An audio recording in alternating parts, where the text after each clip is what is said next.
సూర్యోదయం. నీ చూపుతోటి నన్ను తాకుతుంటే తనువంత సూర్యోదయం.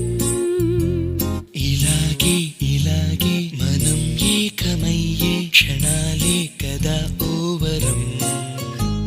అలాగే అలాగే ప్రపంచాలు పలికే కథవ్వాలి